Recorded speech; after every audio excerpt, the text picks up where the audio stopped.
আজ দুপুরে অনেক ভালো ভালো মেনু ছিল, তাই তোমাদের সাথে শেয়ার করলাম। গরম ভাত তো ছিলই, তার সাথে ছিল মাছের মাথার ডাল, মূলোর ছেচকি আর বোয়াল মাছের ঝাল বেগুন আলু দিয়ে।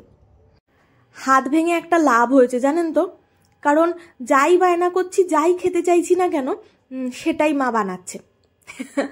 ইয়ার কি করলাম, আসলে মা যাই রান্না করে না কেন সেটাই আমার পছন্দের। আমরা মেয়েরা সবসময় দশভুজা হই, তাই না? যেমন এই দেখুন, আমার মা একদিকে ডাল সেদ্ধ বসিয়ে দিয়েছে, একদিকে মূলোর ছেচকি বানাবে বলে সেটাও গ্রেটারে গ্রেট করে নিল, আবার তার সাথে মাছের মাথার ডালের জন্য মাথাগুলোকে নুন হলুদ মাখিয়ে রাখলো। যাই হোক, মূলোর ছেচকি বানাবার জন্য যে মূলোটাকে গ্রেট করেছিল সেটাকে একটু ভাপিয়েও নিয়েছিল মা। তারপরে কড়াইয়ে লাল তেল দিয়ে, মানে সর্ষের তেল দিয়ে, তার মধ্যে বড়ি কিছুটা ভেজে আগে তুলে রেখেছে। তারপরে সেই তেলের মধ্যেই দিয়ে দিয়েছে গোটা শুকনো লঙ্কা আর কালো জিরে। তারপরে দিয়ে দিয়েছে ডুমু ডুমু করে কেটে রাখা আলু। আর সব কিছু একটু ভালোভাবে ভেজে নেওয়ার পালা। আর ভাজার সময় দিয়ে দেওয়া হয়েছিল 1/2 টিস্পুন লবণ আর 1 টিস্পুন হলুদ গুঁড়ো। আর সব কিছু যখন একসাথে মেশানো হয়ে যাবে, তখন ওই গ্রেট করা মূলোটা, যেটা ভাপানো হয়েছিল একটু জলে, সেটাকে ভালো করে জলটা ছেঁকে এর মধ্যে দিয়ে দিতে হবে। দিয়ে দেওয়ার পরে আবার সব কিছু একসাথে ভালোভাবে ভাজার পালা।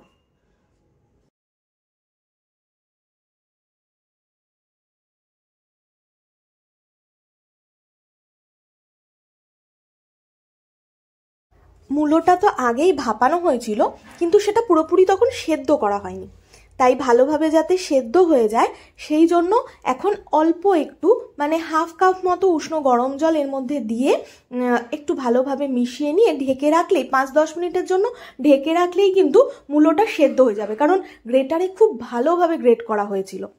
তারপরে জল যখন ভালোভাবে পুরোপুরি শুকিয়ে যাবে, তখন তার মধ্যে দিয়ে দিয়েছিলাম 1/2 টেবিল স্পুন চিনি। আর যে বড়িগুলো ভেজে রেখে দিয়েছিল মা, সেগুলো মা হাত দিয়ে ভেঙে ভেঙে এর মধ্যে দিয়ে দিয়েছে। আর দিয়ে দেওয়া হয়েছে অনেকটা পরিমাণে ধনে পাতা কুচি। ব্যাস, মূলোর ছেচকি কিন্তু রেডি।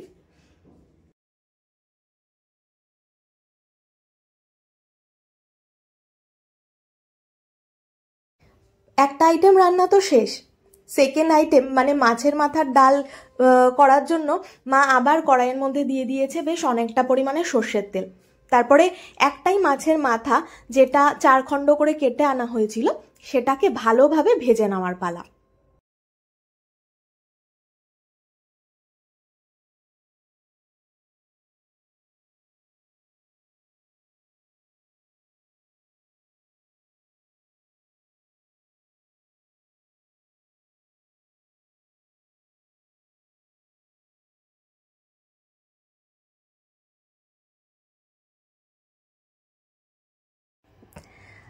মাছের মাথাগুলো ভালোভাবে ভাজা হয়ে গেলে অন্য বাটিতে তুলে রেখে ওই তেলের মধ্যেই মা দিয়ে দিয়েছিল 2টো তেজপাতা, 2টো গোটা শুকনো লঙ্কা আর 1/2 টিস্পুন মতো গোটা জিরে ফোড়ন হিসাবে। তারপরে এর মধ্যে মা দিয়ে দিয়েছে 2 টেবিল স্পুন মতো পেঁয়াজ, আদা, টমেটো আর কাঁচা লঙ্কার পেস্ট। পেঁয়াজটা এখানে একটা বড় পেঁয়াজের অর্ধেক মা নিয়েছিল, আর লঙ্কাটা তো অবশ্যই তোমরা তোমাদের ঝাল মতো ব্যবহার করো।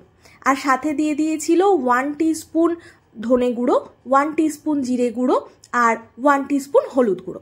ব্যাস, এবার সব মশলা ভালোভাবে কষানোর পালা। যখন মশলাগুলো ভালোভাবে কষানো হয়ে যাবে, তখন তার মধ্যে দিয়ে দেওয়া হয়েছে ভেজে রাখা মাছের মাথা। মাছের মাথাগুলো দিয়ে মশলাটা একটু নেড়ে চেড়ে নেওয়ার পালা। তারপরে এর মধ্যে দিয়ে দেওয়া হয়েছে 1/2 টিস্পুন গরম মশলার গুঁড়ো, আর দিয়ে দেওয়া হয়েছে সেদ্ধ করে রাখা ডাল, যেটা মা আগেই সেদ্ধ করে রেখেছিল।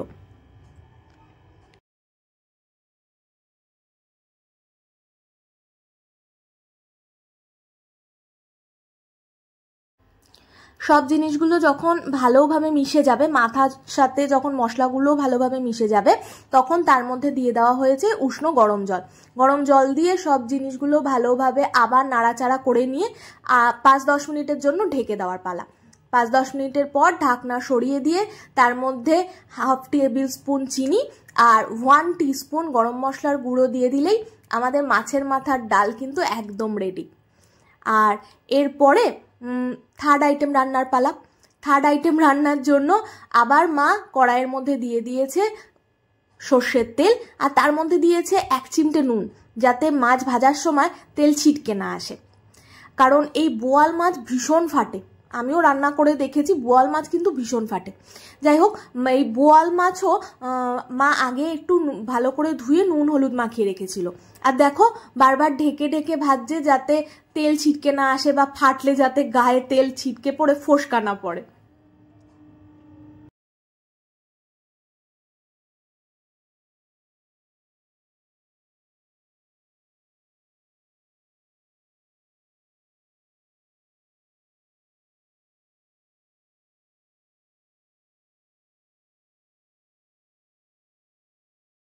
মাছগুলো ভালোভাবে ভাজা হয়ে গেলে সরিয়ে রেখে তারপরে ওই তেলের মধ্যেই এরম লম্বা লম্বা করে কেটে রাখা বেগুন নুন হলুদ দিয়ে ভালোভাবে একটু ভেজে নেওয়ার পালা।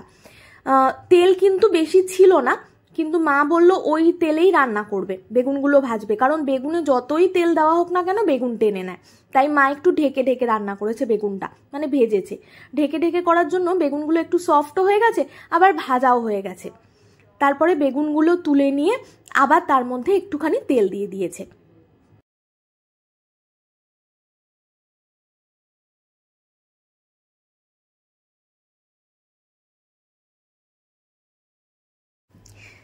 তেল গরম হয়ে গেলে তার মধ্যে দিয়ে দিলাম পেঁয়াজ কুচি।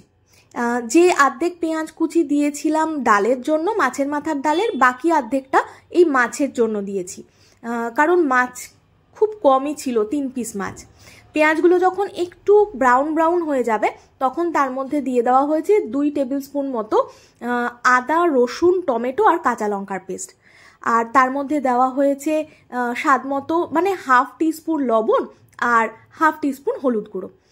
আর মশলার বাটিটা যে মিক্সির বাটিটাতে পেস্ট করা হয়েছিল ওর মধ্যে একটু জল ঘুরিয়ে নিয়ে সেটাও এর মধ্যে দিয়ে দেওয়া হয়েছে। আর দেখো আমাদের ঘরে না আগে একটুখানি আলু সেদ্ধ করা ছিল, সেই আলুটাই মা এর মধ্যে দিয়ে দিয়েছে, কারণ আমরা তো আলু ছাড়া কিছুই চিন্তা করতে পারি না। আর একটা বাটির মধ্যে হাফ টিস্পুন জিরে গুঁড়ো আর 1 teaspoon Kashmiri red chilli powder একটু জলে গুলে এর মধ্যে দিয়ে দেওয়া হয়েছিল। কাশ্মীরি রেড চিলি পাউডারটা কিন্তু অপশনাল, এটা দিয়েছিলাম শুধুমাত্র রঙের জন্য। তারপর উষ্ণ গরম জল দিয়ে ভালোভাবে ফুটিয়ে নেওয়ার পালা। জল যখন ফুটতে থাকবে তখন তার মধ্যে দিয়ে দেওয়া হয়েছিল স্বাদ মতো লবণ। লবণ আর ঝালটা কিন্তু তোমরা অবশ্যই তোমাদের পছন্দ মতো ব্যবহার করো। তারপরে একে একে এর মধ্যে দেওয়া হয়েছে ভেজে রাখা বেগুনগুলো আর ভেজে রাখা মাছ। এরপর 5 মিনিটের জন্য ঝোলটা ফুটতে দেওয়ার পালা। আর নামাবার আগে উপর থেকে একটু ধনেপাতা কুচি ছড়িয়ে দিলেই আমাদের বোয়ালের বেগুন আলুর ঝাল কিন্তু একদম তৈরি।